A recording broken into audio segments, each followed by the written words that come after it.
এই উম্মত যদি কিছু নাও করত, যদি একটা কাজই করত, একটা, যেটা প্রথমে দেখাইছি, সূর্য উঠতে দেরি মাপ চাইতে যদি দেরি না করত, সূর্য ডুবতে দেরি মাপ চাইতে যদি দেরি না করত, যদিও নাকি সূর্য উঠার সময় চিৎকার দিছিল, আনা ইয়াউমুন জাদিদ ফাক্তানিম, আমি নতুন দিন, সুবর্ণ সুযোগ তোর হাতে আছে। আবার ডুবার সময় বলতে বলতে ডুবছিল, লান আউদ ফি হায়াতিকা আবাদা, হতে পারে কাল সকালে তুমি আর আমাকে উঠতে দেখবে না, সুবর্ণ সুযোগ তোমার হাতে এখনো আছে, হাত উঠাইতে দেরি মাফ করতে দেরি করব না। হায়, একটা উদাহরণ দিলে বুঝে আসে কিনা দেখি। এখন কিন্তু আল্লাহ আমাদেরকে ডাকতেছে, রাতের 3 ভাগের 1 ভাগ অতিবাহিত হয়ে গেছে অনেক আগে। এখন কিন্তু আল্লাহ প্রথম আকাশে বন্ধুর উম্মতকে ডাকতেছে, হালমি মুস্তাগফির ফাগফির আলা, কে আসিস মাপ চাবি, আমি মাপ করার জন্য চলে আসছি তোদের দুনিয়ার আকাশে, তোদের বাড়ির ছাদে চলে আসছি, ছাদে, আমাদের দুনিয়ার ছাদ এই প্রথম আকাশে। ইমাম বুখারী রহমতুল্লাহ আলাইহি লেখেন, হালমি মুস্তাগফির ফাগফির আলা, কে আসিস, ডাকতেছে ডাকতেছে। যেই আল্লাহ ডাইকা ডাইকা মাফ করে, ওই আল্লাহর কাছে মাপ চাইলে কিরম মাফ করবেন? একটা করলেই তো হতো। কিন্তু এই মজমা বলুক না যে আমি 24 ঘন্টার ভিতরে একবার একাএকি নির্জনে হইয়া একাগ্র চিত্তে হাত উঠায় আল্লাহকে বলি, আল্লাহ মাফ করে দেন। এরকম অভ্যাস এই মজমায় কয়জনের আছে? একজনও তো পাওয়া যাবে না। যে যার সারাদিন পরে নির্জনে বসা একাকী হইয়া একাগ্র চিত্তে এই কথা বলা যে আল্লাহ সারা দিন তো কিছু করতে পারলাম না, এখন তো ঘুমায়া যাব, সুযোগও তো নাই, নাইলে ক্লান্তি দূর হবে না, কালকে আবার কর্মে যাব তো যাব কি কইরা, আমি তোমার কাছে মাপ চাই। একজনও তো নাই। মাপ চাইলেই তো হইতো, মাপ চাইলেই তো হইতো। ইয়া কওম ইস্তাগফিরু রাব্বাকুম ইন্নাহু কানা গাফফারা। কোরআনে তো এক জায়গায় বলেন নাই, হাদিসে তো এক জায়গায় বলেন নাই।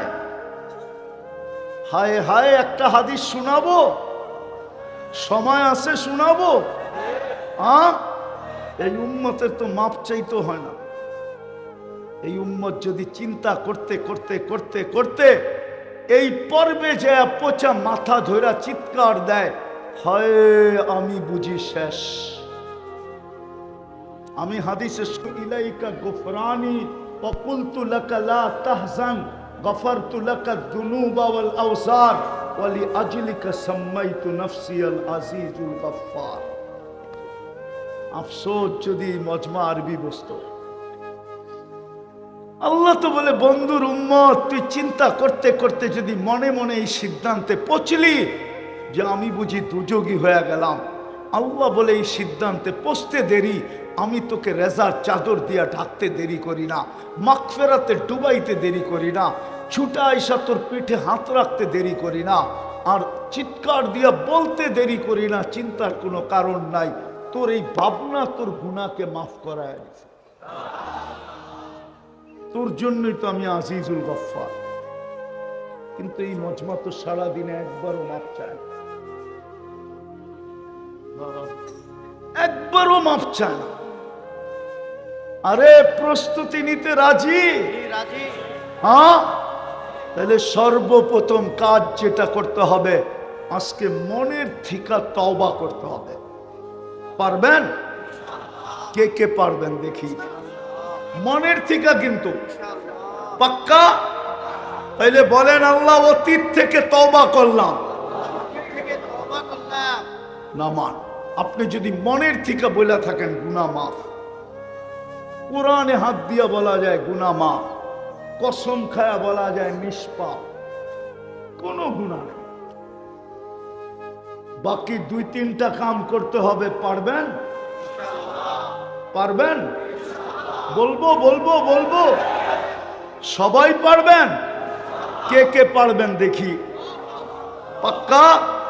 নামান। প্রথম সহজ, যখনই ঘুমাইতে যাব, যখনই আমি ঘুমাইতে যাব আল্লাহর কাছে মাপ চায়া ঘুমাবো। পারবেন? মনে থাকবে? না থাকবে না, না না থাকবে না, শয়তান থাকতে দিবে না। এইখান থেকে উঠা গেলেই মনে থাকবে না।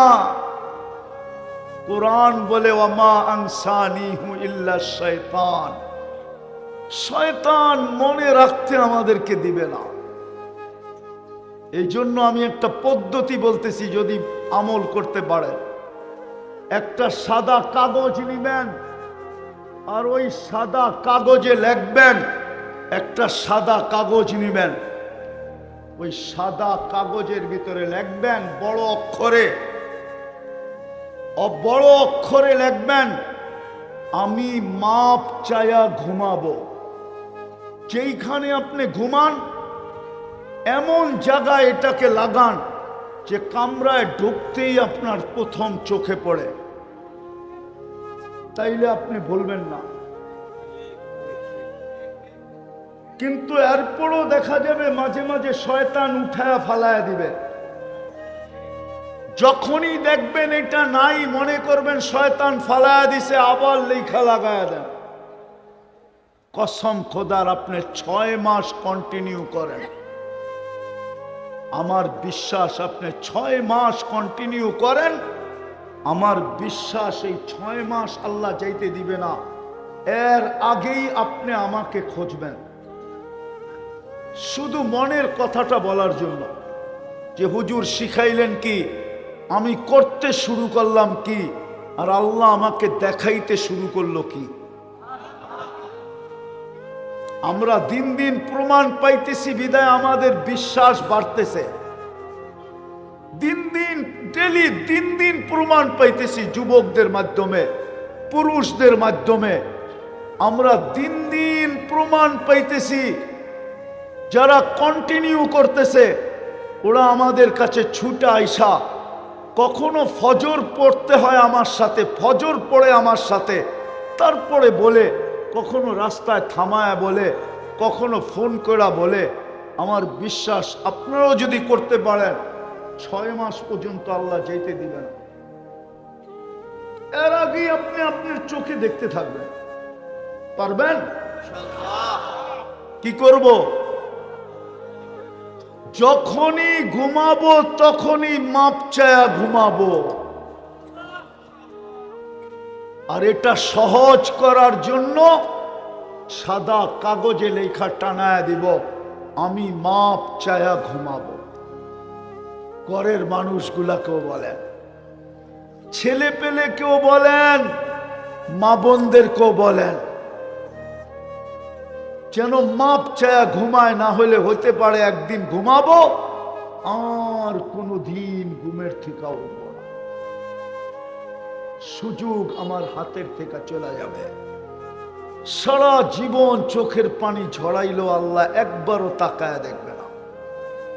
আমার কাছে যদি আধ্যাত্মিক শক্তি থাকতো তাহলে আমি আশুলিয়ার সবচেয়ে বড় কবরস্থানে, এই জিরাবর সবচেয়ে বড় কবরস্থানে আপনাদেরকে নিয়ে যেতাম আর দেখায় দিতাম যে বহুত মানুষ এই কবর আছে, সারা দিন মাপ চাইতেছে, একবারও আল্লাহ তাকায় দেখেন না, কোনদিন তাকায় দেখবেন না,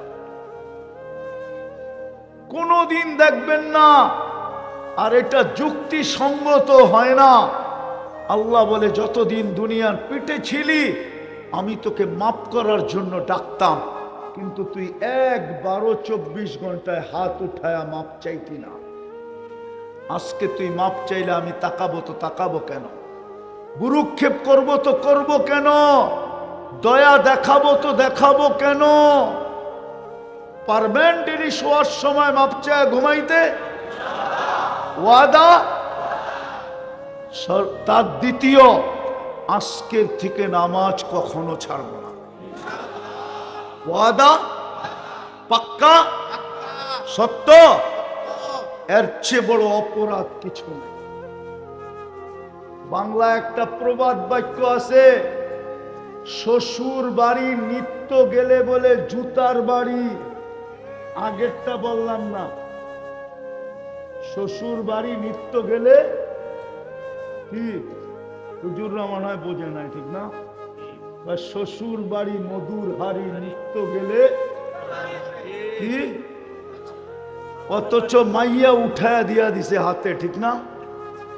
কলিজার টুকরাটা উঠায়া দেওয়ার পরেও, কলিজার টুকরাটা ছেলেটার হাতে উঠায়া দেওয়ার পরেও দুনিয়ায় প্রবাদ বাক্য বানায়া দিছে, ডেলি যাওয়া যাবে না। ডেলি গেলে 2 দিন পরে শাশুড়ির চেহারাও বদলায়া যাবে। আর একাধারে যদি 1 মাস এরকম ডেলি যাইতে থাকে, তো শ্বশুর বলতেও পারে আমারটা আমারে ফেরত দিয়া দে, তুই যা, ঠিক না? হ্যাঁ, ডেলি 5 বেলা কে ডাকে? আরে কে ডাকে? কে ডাকে? জুতার বাড়ি দিতে ডাকে? হ্যাঁ, আল্লাহ তো বলে সম্মানের মালা দিতে ডাকি। ওয়াজাব আলাল মাজুর আইয়ুকরিমাজ যায়ের। তুই যদি ডেলি 100 বার আসিস, তো তোর সম্মানের মালা বাড়তেই থাকবে। আমরা কোনোদিন কমাবো না। শুধু সম্মানের মালা না, জান্নাতের চাবি দিতে ডাকি। চাবি, জান্নাতের চাবি দিতে ডাকি তোকে, জান্নাতের চাবি। তুই যে ইমানদার, ওটার সার্টিফিকেট দিকে তোকে ডাকি। নাইলে ওলামাদেরকে বললো কেন, যাকে বেশি বেশি মসজিদে আসতে দেখো, ওই ইমাম সব তুমি আগে লেখা দাও, এই লোকটা জান্নাতি, এই লোকটা ইমানদার। আরেকটা শুনবেন, আল্লাহ বলে কিয়ামতের দিন সবচেয়ে বেশি আলোকিত বানানোর জন্য ডাকি।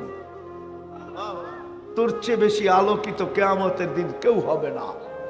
নাইলে এই হাদিস কেন আসলো, বাশশিরিল মাশাঈন ফি যুলামি ইলাল মাসাজিদ বিনূরিত তাম ইয়াউমাল কিয়ামা।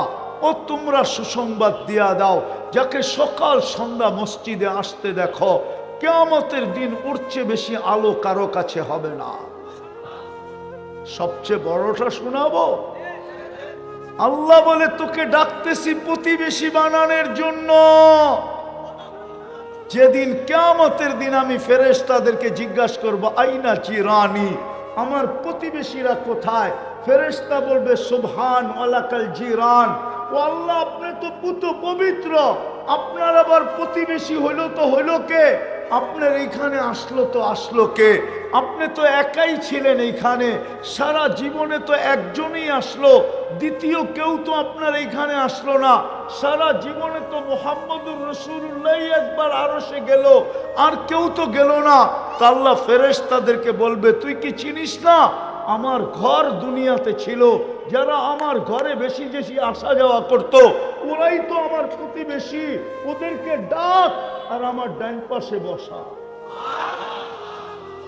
কে ডাকে 5 বেলা? আরে আসলি আর শ্রমিকরা কে ডাকে? কে ডাকে? আরে শুধু আল্লাহ ডাকলে তো মনকে বুঝাইতে পারতাম। শুধু আল্লাহ তো ডাকে না, রহমান তো ডাকে, রহিম তো ডাকে, মালিক তো ডাকে, কুদ্দুস তো ডাকে, সালাম তো ডাকে, মুমিন তো ডাকে, মুহাইমিন তো ডাকে, আজিজ তো ডাকে, জব্বার তো ডাকে, মুতাকাব্বিরুল খালিকুল বারিউল মুসাব্বিরুল গফফারুল কহ্হারুল ওয়াহ্হাবুর রাজ্জাকুল ফাত্তাহুল আলিমুল কাবিজুল বাসিতুল খাফিজুল রাফিউল মুইজ্জুল মুদিল্লুস সামিউল বাসিরুল হাকামুল আদলুল লতীফুল খবীরুল হালিমুল আযীমুল গফুরুশ শাকুরুল আলিয়ুল কবীরুল হাফিজুল মুকিতুল হাসিবুল জলিলুল করিমুল রকিবুল মুজিবুল ওয়াসি আল হাকিম হালিমুল ওয়াদুদুল মাজিদুল বাঈতুশ শাহীদুল হকুল ওয়াকিলুল কবিয়্যুল মাতিনুল ওয়ালিয়ুল হামিদুল মুসিয়াল মুবদিয়াল মুঈদ আল মুহয়ি আল মুমীত আল হাইয়্যু আল কাইয়্যুম আল ওয়াজিদ আল মাজিদ আল ওয়াহিদ আল আহাদ আস সামাদ আল কাদির আল মুক্তাদির আল মুকদ্দম আল মুআখ্খার আল আউয়াল ওয়াল আখির আল যাহির ওয়াল বাতিন আল ওয়ালি আল মুতাওয়ালি আল বাররুত তাওয়াবুল মুনতাকিম العفو والرؤوف مالك الملك ذا الجلال والإكرام المقسط والجامع والغني والمغني المانع الضار النافع النور الهادي البديع والباقي الوارث والرشيد الصبور جل جلاله 99 পদের মালিক আল্লাহ তাকবীর তাকবীর আল্লাহু হাক্কানি 99 পদের মালিক আল্লাহ ডাকে। আসলিয়ার মানুষ 24 ঘন্টা যিনি আমাদেরকে সেবা দেয়। যদি পানির দামে অক্সিজেন কিনতে হইতো তাইলে এই মজমা যেই কটা বেতন পায়, যেই কয় টাকা বেতন পায়, 2 দিন অক্সিজেনের বিল দিতে পারতো কিনা সন্দেহ আছে। এই এন্টার আসলিয়ায় যত মানুষই বলুক না কেন যে আসলিয়ার বাদশা এরা, আসলিয়ার ভূমির মালিক এরা, কেউ হায় হায় আমার মনে হয় না কারো কাছে অ্যাবিলিটি আছে যে ডেলি শুধু অক্সিজেনের বিল দিবে। অক্সিজেনের ডেলি 16,500 টাকা বিল দিতে হতো যদি পানির দামে 30 টাকা লিটার অক্সিজেন কিলা ব্যবহার করতে হতো। ডেলি আমরা 550 লিটার অক্সিজেন নেই। 30 টাকা লিটার, 550 কে 30 দিয়া গুণ দেন, দেখেন কয় টাকা বিল হয়। 16,500 টাকা মাসে বিল দিতে হইতো। 4,95,000 টাকা পার হেড, পার ফ্যামিলি না, পার মাথা। নাই এরকম অ্যাবিলিটি আলা একজন এই দুনিয়াতেই নাই। দুনিয়াতে কেউ হতো না যে ডেলি বিল দিতে পারে।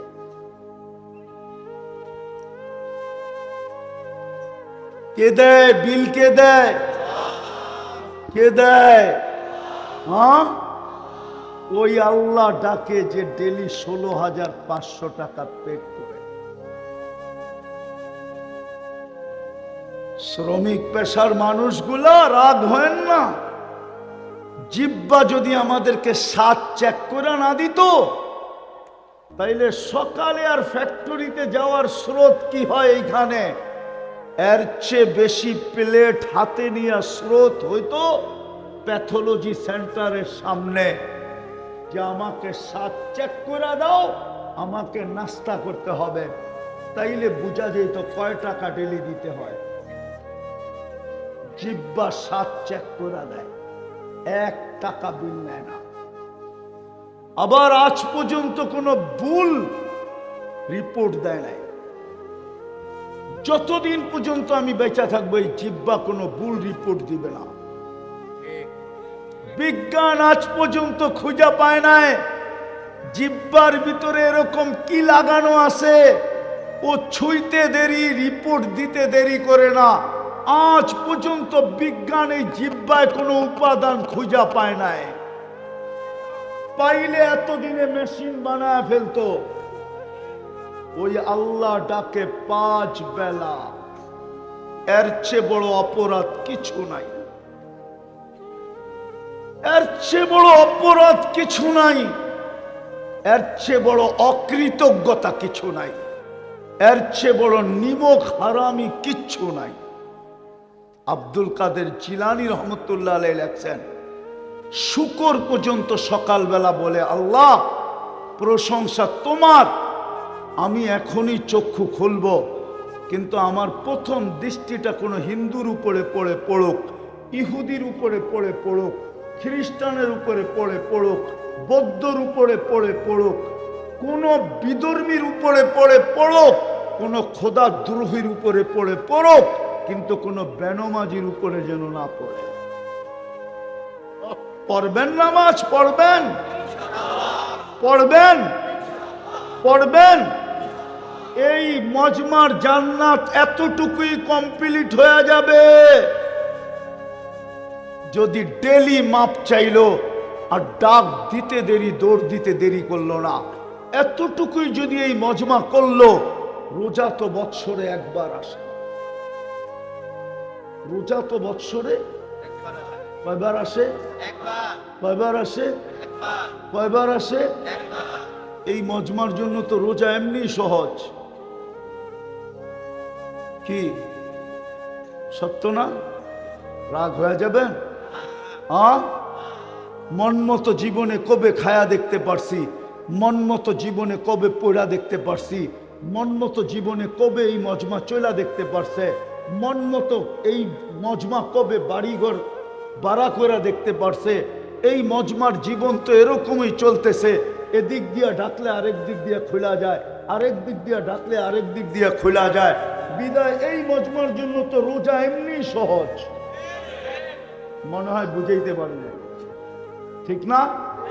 এটাই তো মনে হয় হাদিসে বলছিল, আমিনু আলা রব্বিকুম, ইমাম তো মাতৃকোলে দিয়েই পাঠাইছিলেন, সাল্লু খামসাকুম, 5 ওয়াক্ত নামাজ পড়ো, সুমু শাহরাকুম, রমজান আসলে রোজা রাখো, মুতু আদখুলু জান্নাত রব্বিকুম, মরো আর জান্নাতে যায় সোজা ঢোকো। হায় হায়, পারবো পড়তে নামাজ? হ্যাঁ হ্যাঁ। আরেকটা কথা হাতে পায়ে হাত দিয়া বলি, মানবো তো? হ্যাঁ মানবো তো? আলেম ওলামারা আমাদেরকে যেইভাবে চালাবে আমরা ওইভাবে এদের সঙ্গে তাইকা চলবো। পারবেন? পারবেন? আলেম ওলামারা আমাদেরকে যেইভাবে চালাবে এদের সঙ্গে থাইকা ওইভাবে চলবো। আরেকটা কথা পায়ে হাত দিয়া বলি, কোনোদিন আঙ্গুল উঠাবো না। পারবেন? চলবেন? আরে চলবেন নাকি? পাক্কা ওয়াদা? সত্য? হ্যাঁ। তাহলে আমি আপনাদেরকে একটা গ্যারান্টি দিতে পারি, এই উম্মত দোজখে যাওয়ার হলো ডাইরেক্ট দোজখে পাঠাবে না। হ্যাঁ হ্যাঁ, পুলিশ আসামি ধরতে পারে কিন্তু জেলখানায় পাঠাইতে পারে না। জেলখানায় পাঠানো হলো আদালতের কাজ। পুলিশ কোনোদিন আসামি ধরে ডাইরেক্ট জেলখানায় পাঠাইতে পারবে না, এটা কোনো রুলসই নাই। এই উম্মত জাহান্নামী হইল ডাইরেক্ট জাহান্নামে পাঠাবে না। এই উম্মতকে আল্লাহ জমা করবে ওই রাস্তার চৌরাস্তায় যেখান দিয়ে আলেমরা জান্নাতে যাবে। যখন ওইখানে আলেমরা পৌঁছবে, আল্লাহ সবাইকে বলবে গেল ধর, তো সবাই আলেমদেরকে ধরবে আর বলবে আপনাদের কথা মতো দুনিয়াতে চলছি, তারপরেও তো দোজখের অধিকারী হয়ে গেছি। শুনছি আপনারা সুপারিশ করলে নাকি আল্লাহ কবুল করবে, আমাদের জন্য হাত উঠান না। ওই দিন দেখবেন আপনি আলেমরা কি করে। সমস্ত আলেমরা বলবে আল্লাহ আমরাও জান্নাতে যাব না না না না না। আল্লাহ বলবে কেন যাবে না? বলবে এরা তো আমাদের পিছেই চলছে, আমাদের কথা মতোই চলছে, আমাদের সাথেই চলছে, কোনো কারণে হয়তো দোজখের অধিকারী হয়ে গেছে, এদেরকে না দিলে আমরা জান্নাতে যাব না না না না। আল্লাহর রহমত জোশে আসবে, আল্লাহ বলবে যে যাকে মনে চায় নিয়ে যাও। এই জন্যই হাদিসে আছে কিয়ামতের দিন উলামাদেরকে আল্লাহ সুপারিশের অধিকার দেবে। এক এক হাফেজ 10 জন নিয়ে যাবে, এক এক উলামা 400 জন নিয়ে যাবে। 400 কতজন? 400 জন। বাংলাদেশের আলেমদের জন্য কোটা পুরাইতে হলে বিদেশ থেকে আনতে হইব, আমাগো দেশে এত জনসংখ্যা নাই। যে আমাদের এদের কোটা পুরা করতে পারবে। হাফেজদের কোটাই তো বাংলাদেশের জনগণ দিয়ে পুরা হবে না, বিশ্বাস করেন? মনে হয় করেন না আপনারা, ঠিক না? বাংলাদেশে কয় লক্ষ হাফেজ? কয় লক্ষ হাফেজ বাংলাদেশে? ওলামাদেরকে জিজ্ঞেস করেন কয় লক্ষ হাফেজ? হাফেজদের কোটাই তো পুরা হবে না, আলেমদের কোটা কোত্থেকে বাংলাদেশে? এরা তো বিদেশ থেকে আনবে। 9 লাখ রে 10 দিয়ে পূরণ দেন, কত হয় দেখেন। পূরণ দেন, পূরণ দেন, 9 লাখ 10 দিয়ে পূরণ দেন, কতগুলো হলো? এক এক জনে 10 জন নিয়ে যাবে, এক এক জনে 10 জন।